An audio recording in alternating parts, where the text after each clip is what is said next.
Ang pamilya po ng overseas Filipino worker na brutal na pinatay sa Saudi patuloy na nananawagan ng hustisya sa gitna ng 14 na taong hatol sa sospek. Kaugnay niyan may report ang Bombo Radio Malaybalay.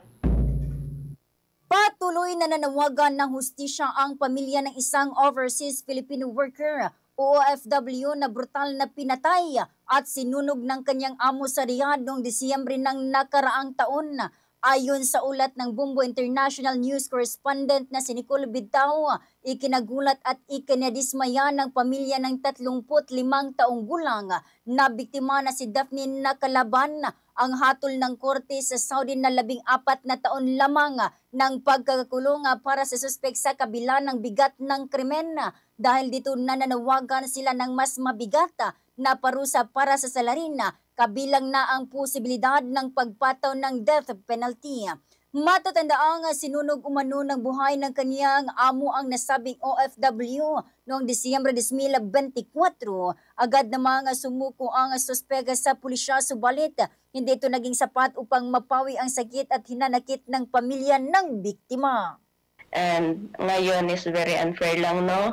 Nakausap ko yung kapatid niya, mga dalawang kapatid niya, is wala naman daw nakipag-coordinate sa kanila kasi ang alam namin is death penalty po yung ginawa, ang parusa ng ginawa ni amo. Kaso lang, hatulan lang po siya ng 14 years na pagkakakulong. Ang pahayag ni Nicola Bidtao, Bombo International News correspondent sa Riyadh, Saudi Arabia.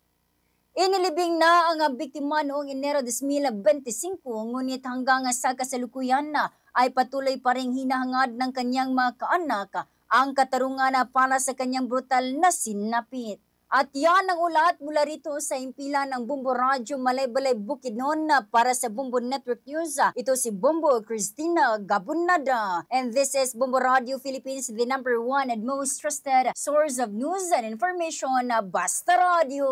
Bombo! Bombo International News.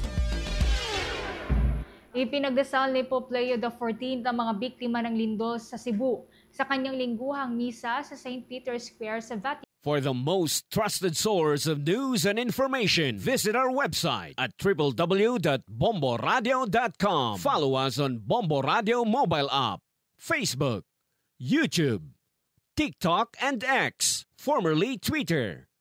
Like, share, and stay connected. Anytime, anywhere.